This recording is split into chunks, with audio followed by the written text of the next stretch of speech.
हमारे कई ऐसे स्थान हैं जो एक्टिव नहीं हो पाते और हम अस्वस्थ हो जाते हैं। दोनों किडनी फेल हैं, समस्या ही समस्या है। गुरुजी ने 11 माला कहा है, आज 4 माला कर लेते हैं, कल 11 माला में और मिला करके पूरे कर लेंगे। काल करे सो आज कर, आज करे सो अब, पल में परलय होएगी बहुरी करोगे कब। पता नहीं कल जिए कि ना जिए, कि हमसे भजन तो होता नहीं पर हमें भरोसा है लाडली जो हमें निकुंज पहुंचा देंगे। हमका बिल्कुल गलत, बिल्कुल गलत, भरोसे पे मत रहना। तो भगवान सबके दुश्मन है क्या?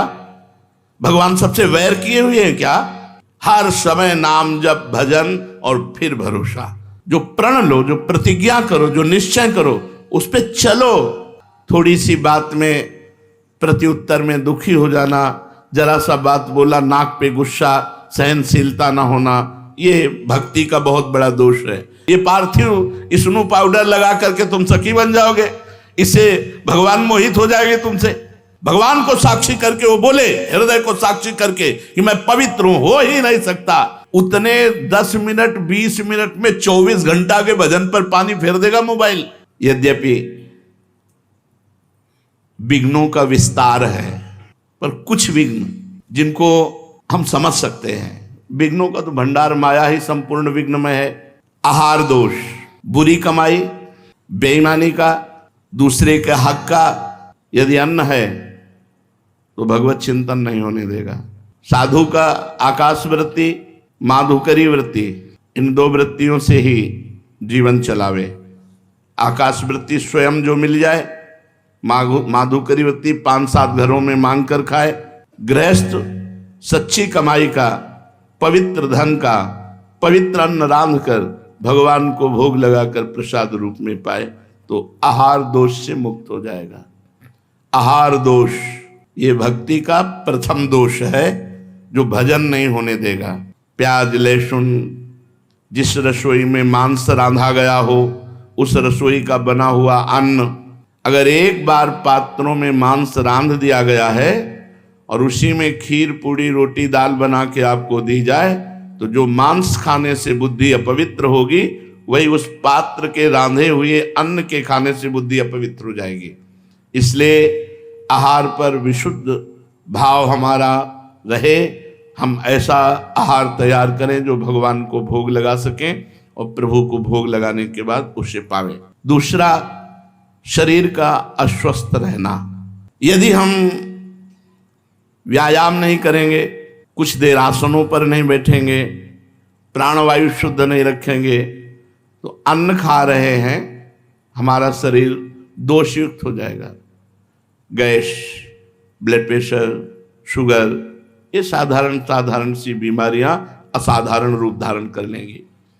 आपसे सच्ची कहते हैं, यदि आप 1 घंटे पद्मासन और सिद्धासन में बैठने का अभ्यास करें और 20 मिनट प्राणायाम करें, कोई रोग नहीं होगा।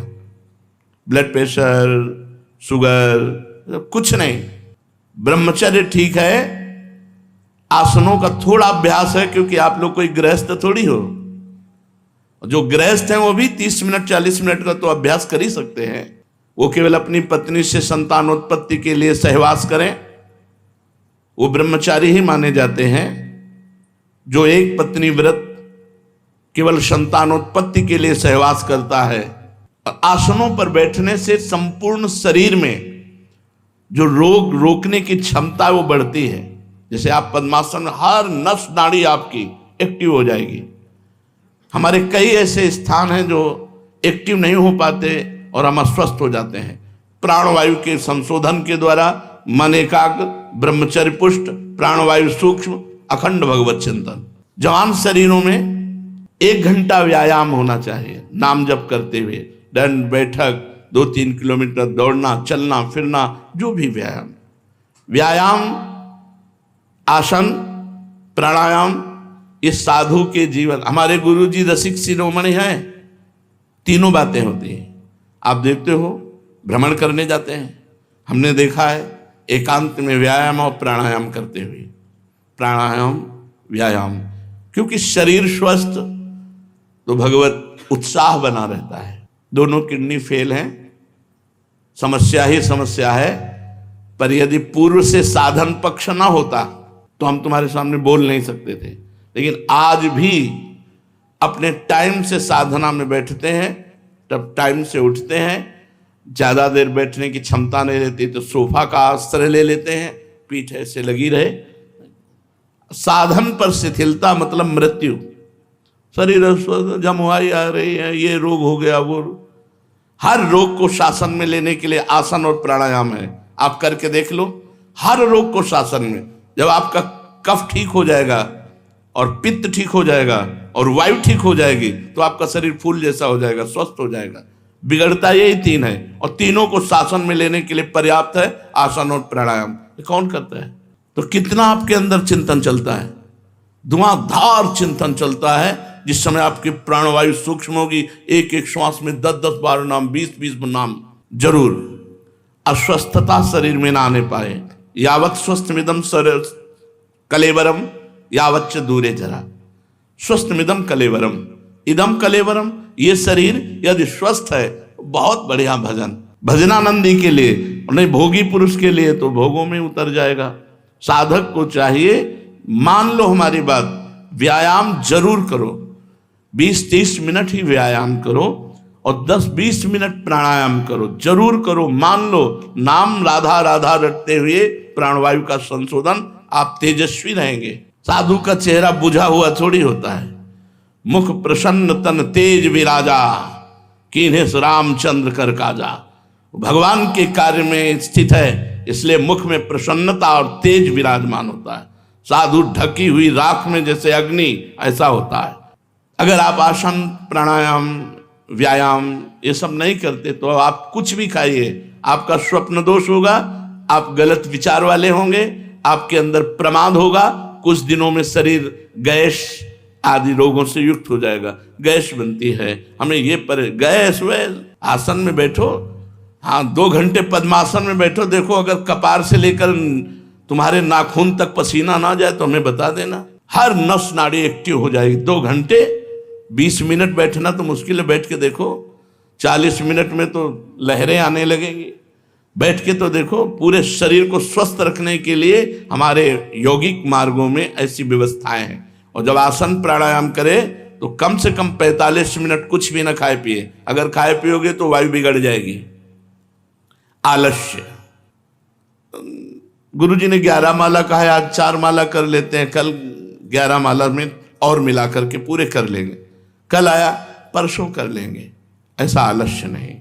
जो नियम दिया गया है, जो पाठ दिया गया है, वो यथा समय, अगर आप गृहस्थ हैं नियम पूर्वक समय में नहीं कर सकते तो जब समय मिले तब अपने नियमों का पालन करें।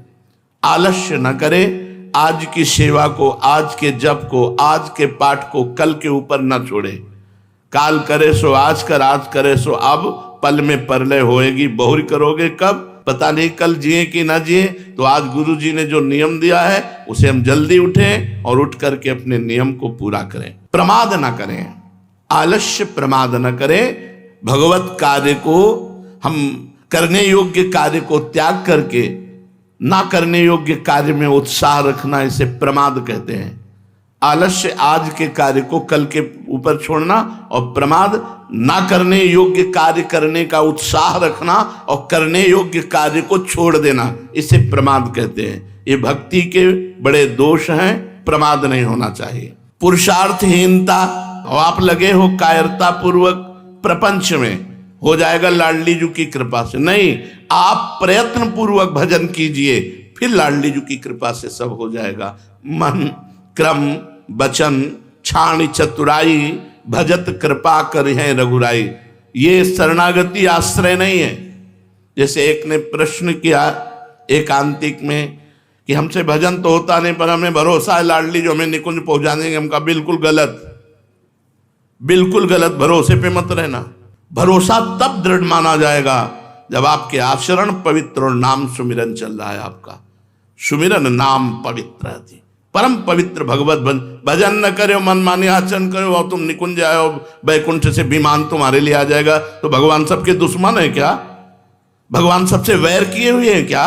सब मम प्रिय सब मम उपजाए, सब भगवान के प्यारे हैं। लेकिन जो भगवान को प्यार करता है उसी के लिए विमान आता है, वही वैकुंठ जाता है, वही गोलोक जाता है, वही साकेत जाता है, वही निकुंज जाता है। भजन के बिना तुम्हारे भरोसे को हम नहीं मानते, भरोसा हो ही नहीं सकता। जिसका भरोसा और आश्रय होता है उसकी स्मृति हर समय होती है। ये प्रमाद कोई न कर ले, भजन छोड़ करके और हम बैठे हैं हमारा काम हो जाएगा, बिल्कुल प्रमाद स्थिति है, दुर्गति होगी। हर समय नाम जप, भजन और फिर भरोसा, भगवान का भरोसा। जे सब भांति तुम्हार भरोसा, संपूर्ण रूप से आश्रित प्रियाजू के और जिनके आश्रित उनका भजन। नहीं, सेवक जी महाराज कह रहे हैं, हरिवंश नाम बिसरे न छिन, श्री हरिवंश सहाय बल। जब नाम नहीं छूटेगा तभी सहायता आपको भगवत प्राप्ति की होगी, तभी आपको थोड़ा बड़ा जो हम में कमी हो रही, जो दुर्गुण है, दुराचार है, उनको क्षमा करके भगवान आगे। अब ऐसे प्रमाद स्थिति में टीवी देख रहे हैं, मोबाइल देख रहे हैं, खूब मनमानी आचरण कर रहे हैं संसार के, और बोले कि प्रियाजू के भरोसा से हो जाएगा। भरोसा ही नहीं है ना। प्रियाजू के भरोसे वाला संसार का चिंतन करेगा, गलत चेष्टाएं करेगा, मनमानी आचरण करेगा, नहीं ये भरोसे वाला नहीं है, तो वो बहुत चतुर शिरोमणि भी है। अगर हमारी प्रियाजू भोली भी है तो नागरता की रास किशोरी, अति नागरी वृषभान किशोरी, आवत सी वृषभान दुलारी, रूप राशि अति चतुर शिरोमणि, अति चतुर शिरोमणि। उनसे चतुराई नहीं चलेगी। हाँ, हम प्रयास कर रहे हैं, अब हमसे उतना नहीं हो पा रहा जितना होना है, तो आप निश्चिंत रहिए, भरोसे पे रहिए, आपको भगवत प्राप्ति होगी। लेकिन आप प्रमादवश भजन न करें, मनमाने आचरण करें और कहें कि मुझे, ये बिल्कुल नहीं, सिद्धांत के खिलाफ बात है। तो पुरुषार्थहीनता ये भक्ति में नहीं होनी चाहिए, और अश्रद्धा, शास्त्र और गुरु वाक्यों पर अश्रद्धा नहीं होनी चाहिए।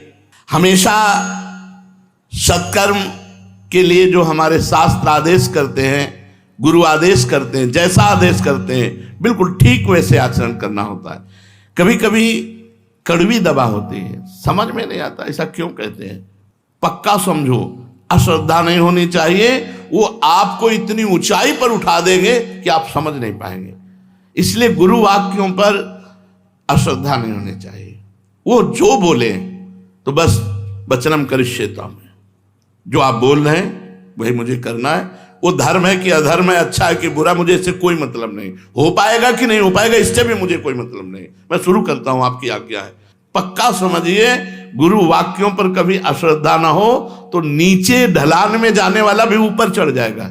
वो जा रहा है नीचे लेकिन पहुंच ऊपर जाएगा। यही चमत्कार है, कर तुम अन्यथा कर तुम। ऐसा लगा कि हम गुरु आज्ञा से गिर रहे हैं लेकिन हम उठ गए। एक बार गुरुदेव श्री रामानंदाचार्य जी महाराज अपने परिकर के साथ एक बगीचे में रुके। पानी लाया गया तो पानी में हल्की सी दुर्गंध थी। कुआं था, कुआं वृक्ष की डाल एक लंबी सी आ रही थी और उसी के पत्ते गिरते थे तो पानी में सड़न आ गई थी। तो गुरुदेव ने कहा कि कुल्हाड़ से इस डाल को उतनी ही काट दो जो कुएं पर है। तो उनका पेड़ के पास से काट दी जाए। बोले नहीं, हमें जरूरत है केवल कुएं के पास से। बोले महाराज फिर तो डाल की तरफ बैठ करके ऐसे काटना होगा तो सीधे कुएं में जाएगा। बोले इससे हमसे कोई मतलब नहीं। अब सब बैठे रहे। उनमें से खड़ा हुआ, साष्टांग प्रणाम किया। कुल्हाड़ तो रहता ही था क्योंकि ठाकुर सेवा के लिए रसोई अमनियाँ होती थी तो लकड़ी चीरने के लिए कुल्हाड़ होता। कुल्हाड़ उठाया, पेड़ पर चढ़ा, डाल पर आकर उधर बैठा जो कुएं के ऊपर थी और उतना ही काटा जितने गुरुदेव ने कहा। मैं डाल सहित कुल्हाड़ सहित तो नीचे चला गया। अब सब शोकाकुल हो गए कि ओ, बड़े गंभीर मुद्रा में आचार्य चरण बैठे रहे। ऐसे कुछ मिनट हुए, नमो नमः, जय हो ऐसे शब्द कुएं से गूंजने लगे और वो ऊपर उठ करके आया और माला और प्रसादी पहने हुए, हाथ में प्रसाद का पत्तल लिए आचार्य चरणों में रखा कि सिया राम जी ने आपके लिए दिया है। उनका इतनी देर कैसे हो? बोले सिया राम जी के पार्षद आकर साकेत ले गए और वहाँ सिया राम जी के दर्शन हुए, वहाँ प्रसादी मिली और ये प्रसादी आप। अब तो सब ललचा गए कि सिया राम के लिए तो पूरा जीवन अर्पित है, एक झलक भी नहीं मिली यार हम ही ये कर लेते। तो गुरु आज्ञा दिखाई कैसी दे रही थी? मृत्यु वाली।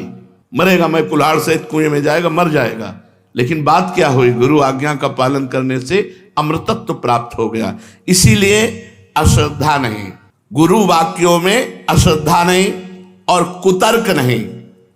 अपने गुरु जी के वाक्य पर कोई तर्कना नहीं, कोई संशय नहीं, किसी से सलाह नहीं। अगर उन्होंने तुमसे कहा कि तुम केवल लकड़ी चीरो, तो लकड़ी चीरते चीरते तुम्हें परमात्मा प्राप्ति हो जाएगी। अब तुम्हारे माला चलाने से परमात्मा प्राप्ति नहीं होगी। मोक्ष मूलम गुरु कृपा, उनकी कृपा से बात बनती है। मंत्र मूलम गुरु वाक्यम, गुरु जी ने कहा गेट में खड़े रहो तुम, और जिंदगी भर केवल गेट में खड़े रहो। बोले यार ना हमारी ठाकुर सेवा होती है, ना हमारा भजन होता है, ना कोई सेवा, बस वो गेट में खड़े खड़े निकुंज मिल जाएगा।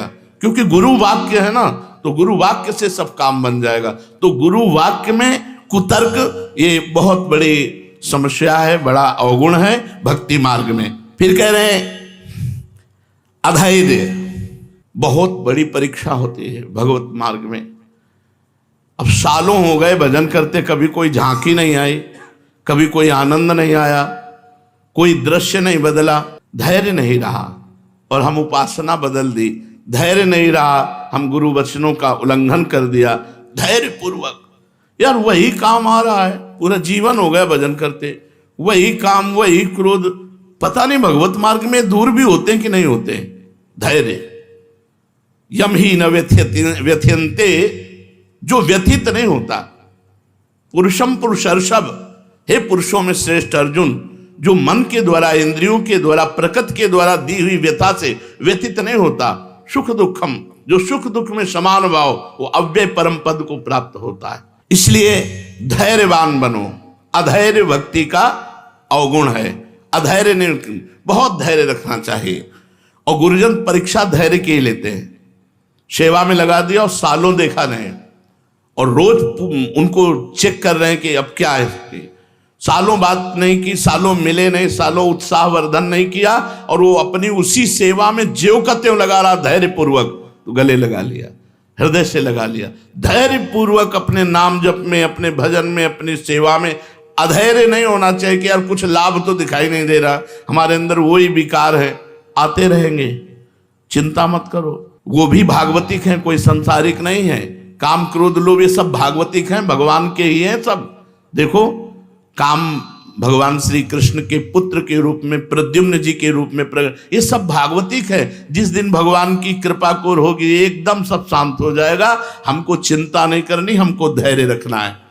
और अनिश्चय, हमें किसी भी बात के निश्चय को नहीं तोड़ना चाहिए। जैसे हमने निश्चय किया कि आज से हम एक बार खाएंगे, हमने निश्चय किया अब हम ये करेंगे, हमने फिसल गए, बार बार फिसल गए, बार बार अनिश्चय। ऐसा नहीं होना चाहिए। जो एक बार निश्चय करो, हम तो कहते हैं कि तुम करो ही मत निश्चय, जो आज्ञा हो उसके अनुसार चलो, पर यदि निश्चय करो तो फिर उसको टालो मत। जो प्रण लो, जो प्रतिज्ञा करो, जो निश्चय करो, उस पर चलो। कईयों को देखा है कि निश्चय करते हैं और फिसल जाते हैं, तो चल नहीं पाते हैं। तो ये भक्ति में दोष है। एक तो निश्चय करो ही मती, जो गुरु आज्ञा उसके अनुसार चलो, सहज ढंग से चलो। यदि निश्चय कर लिया कि बोले हम तो निश्चय कर लिया है कि अभी एक टाइम ही पाएंगे, और दबा के दोनों टाइम चल रहा है, तो फिर तुम्हारा निश्चय कैसा, हम ये करेंगे, हम ये करेंगे, हम ये करेंगे। अच्छा है, प्रयत्नशील रहो, लेकिन जो निश्चय करो उसे पक्का करो। संशय ना भगवान में, ना अपनी साधना में। असंयम, जो आप नियम से चल रहे हैं उसमें व्यवधान नहीं होना चाहिए, असंयम नहीं आना चाहिए। असहिष्णुता, थोड़ी सी बात में प्रत्युत्तर में दुखी हो जाना, जरा सा बात बोला नाक पे गुस्सा, सहनशीलता ना होना, ये भक्ति का बहुत बड़ा दोष है। और अपवित्र रहना, झूठे मुंह रहना, लघुशंका संभाल के करो, वस्त्रों में न गिरने पावे। और मूत्रेंद्री को जल से प्रक्षालन करो, फिर हाथ धो, फिर 3 बार आचमन करो, पवित्र रहो। शौचालय में जाओ, वही वस्त्र पहन के जाओ जिसको प्रक्षालित धो सकते हो, जितना धो सकते हो उतने वस्त्र पहनो। व्यवस्था है शौचालय की। अब ऐसा नहीं कि खेतों में जाना है। हम लोग जो बाहर जाते थे ना, हाँ, पूरी केवल लंगोटी पहने, हाथ में कमंडल लिए और ऊपर साफा बांध लिया, क्योंकि लौट करके जो आना है वस्त्र धारण करके, वो मस्तक पर उसे पवित्र माना जाता था। ऐसे बांध लिया। अब भीषण ठंडी में अगर 3 बार स्नान, तो तीनों बार 1 किलोमीटर खेत में जाओ, 1 किलोमीटर लौट के आओ, उतने में पूरा शरीर ठंडा, और जो ही गंगा जी में डुबकी मारो तो परमानंद का अनुभव। अब तो बाथरूम है भैया, बहुत पवित्र, लघु शंका, शौच आदि की पवित्रता, और झूठे मुंह कि कुछ भी मुंह में डाल के चबाने लगे, नहीं। चरणामृत और भगवत प्रसाद इससे झूठा नहीं माना जाता।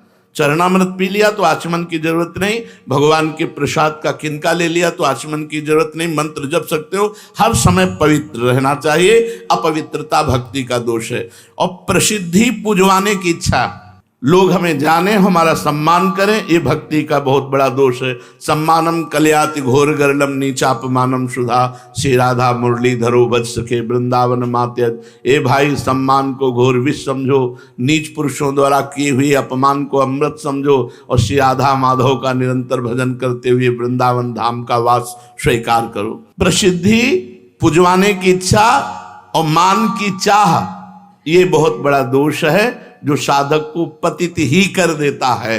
इसलिए तुम्हें कोई प्रणाम करे तो तुम पहले उसमें भगवत भाव करके प्रणाम करो, ना कहने की जरूरत नहीं।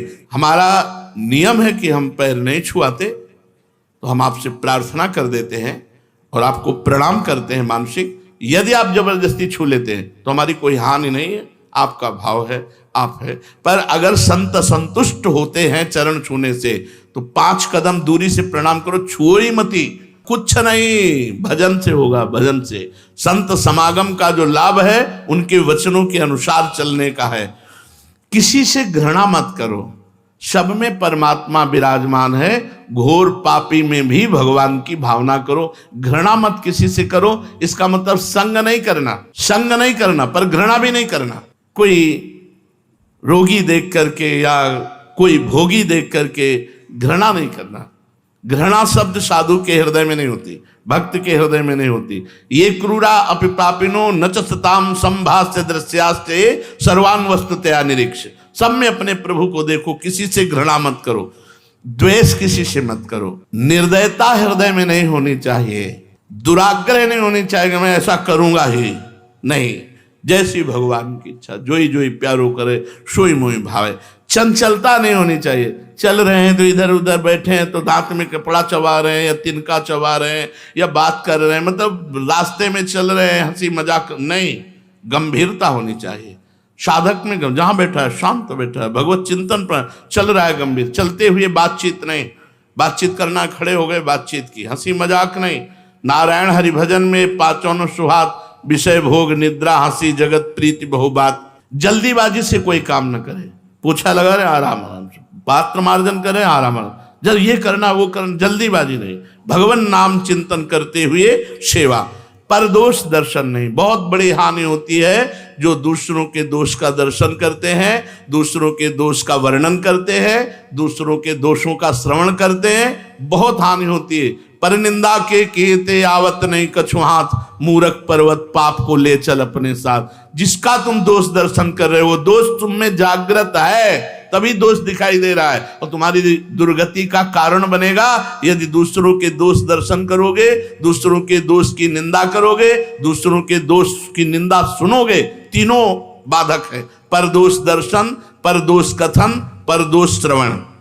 बाहरी वेशभूषा बनावटी, गुरु प्रदत्त वेशभूषा होनी चाहिए, बनावटी नहीं। सखी भाव अंदर का, सखी भाव पाउडर लगा के नहीं होता, सखी भाव रज लगा के होता है। शरीर में रज लगी है, बाहर से फटे पुराने कपड़े पहले, अंदर से सहचरी दिव्य चिदानंद भाव। ये पार्थिव स्नो पाउडर लगा करके तुम सखी बन जाओगे, इससे भगवान मोहित हो जाएंगे तुमसे। अरे भगवान मोहित होते हैं तो भजन से। जितना भजन करोगे, जितना चिंतन करोगे, जितना पवित्र रहोगे, वायरी वेशभूषा सावधान साधारण होनी चाहिए। अब जैसे मानो ये श्री जी की मेहंदी है तो जरा से लिया माथे पे लगा लिया, थोड़ी है कि पूरे हाथ और मारी सब। ये श्री जी का महावर है, माथे में जरा से लगा। बहुत सावधानी से, किसी भी तरह का कोई श्रृंगार बनावटी एवं सहचरी भाव से कहीं हमारी वाणी जी में नहीं लिखा और इसको निषेध किया गया है कि आप बाहरी बनावटी नहीं। पुरुष शरीर और स्त्री शरीर दोनों का राग त्याग करने वाला सहचरी भाव को प्राप्त होता है, गोपी भाव को प्राप्त होता है। ये नौटंकी है, ध्यान रखो। हम इसलिए खुल के कह रहे हैं कि नौटंकी मत करो, नाटक मत करो, बनावटी मत करो, इससे भगवान नहीं मिलते हैं। भगवान मिलते हैं निरंतर भजन करने से। निरंतर वो भगवान को साक्षी करके कह सकता है। हमारी अगर बात उपहास लग रही हो तो जो साधक ऐसा करता है वो भ्रष्ट आचरण वाला है। भगवान को साक्षी करके वो बोले, हृदय को साक्षी करके कि मैं पवित्र हूं, हो ही नहीं सकता। रजोगुण तुरंत काम पैदा करके उसे भ्रष्ट कर देगा। इसलिए हमारे रसिकों को देखो, कर करवा कामर कांधे पे। विशाखा सखी का अवतार हरिराम व्यास जी क्या बोल रहे और कैसे रहे? कर करवा कामरी कांधे पे कुंजन माही बसेरो, ऐसो कब करी हो मन। फटे पुराने चिथड़े लपेटे हैं और अनुराग रंग में रंगे हुए अपने भाव देश से प्रिया प्रीतम की सेवा में अंदर की भावना को पवित्र को, इसलिए वेशभूषा बनावटी नहीं होनी चाहिए और अपने पक्ष में विवाद नहीं करना चाहिए। भक्त में वाद विवाद नहीं है। तुम्हारी मति तुम जानो, तुम्हारी हमसे पूछो तो हमारी मति ये है, आपको पसंद नहीं, आप अपनी मति से चलिए। वाद विवाद नहीं, शास्त्रार्थ नहीं और शरीर की आराम की चाह नहीं। यदि भगवत प्राप्ति करनी है तो रात दिन प्रयत्नशील रहो। 4-5 घंटे अगर सोने को मिल जाए तो बहुत है। हर समय भजन सेवा इसी में लगे रहो, वाणी पाठ नाम चिंतन, समय को बर्बाद मत करो। शरीर को आराम, विलासिता, उतने पानी खर्चा करो, उतने बिजली खर्चा करो, उतने सामान खर्चा करो, उतने भोजन लो जितने से काम चल जाए। ये नहीं कि फेंकना पड़े और विलासिता, आप बाथरूम में हो, कूलर और बिजली चल रही, प्रकृति का उतना ही प्रयोग करो। हम एक बूंद पानी एक्स्ट्रा नहीं जाने देते, मग्घा में उतने लेंगे जितना जरूरत है, बस ऐसे, क्योंकि वो दूसरे के काम में आएगा। प्रकृति की वस्तु है तो विलासिता ना करें, वस्तु को बर्बाद न करें, जितनी आवश्यकता है उतना ही प्रयोग करें। अधिक से अधिक दूसरों की सेवा करने की प्रवृत्ति रखे। साधक कोई मनोरंजन न करे कि अब सेवा हो गई और अपने कमरे में गए और स्मार्ट मोबाइल है, जो मन आया सो देखा, मनोरंजन किया। अब कदापि नहीं। उतने 10 मिनट 20 मिनट में 24 घंटा के भजन पर पानी फेर देगा मोबाइल। तुम्हारे अंदर वही कामनाएं जागृत हो जाएंगी जो दृश्य देखोगे। बड़ा चिंतन का खेल होता है। डर लगता है कि यार कोई भी बात काल में पहुंचेगी, मन उसको साकार रूप से दिखाई देने लगेगा। मनोरंजन में न फंसे, नहीं, जो दृश्य देखोगे मन वही दृश्य में फंसा देगा। कुसंग ना होने पावे। जो भगवत विमुख जन शराब पीते हैं, मांस खाते हैं, नाना प्रकार के कुविचारों से युक्त हैं, ऐसे लोगों का संग ना होने पावे। साधना के प्रतिकूल कभी कोई क्रिया ना होने पावे। अनावश्यक कोई साहित्य ना पढ़िए। गुरुजनों का कभी तिरस्कार ना होने पावे और सदैव भगवत चिंतन में बना रहे। इन दोषों का त्याग करके वही भगवान को सहज में प्राप्त कर सकता है। शेष चर्चा आगे। श्री राधा वल्लभ लाल की।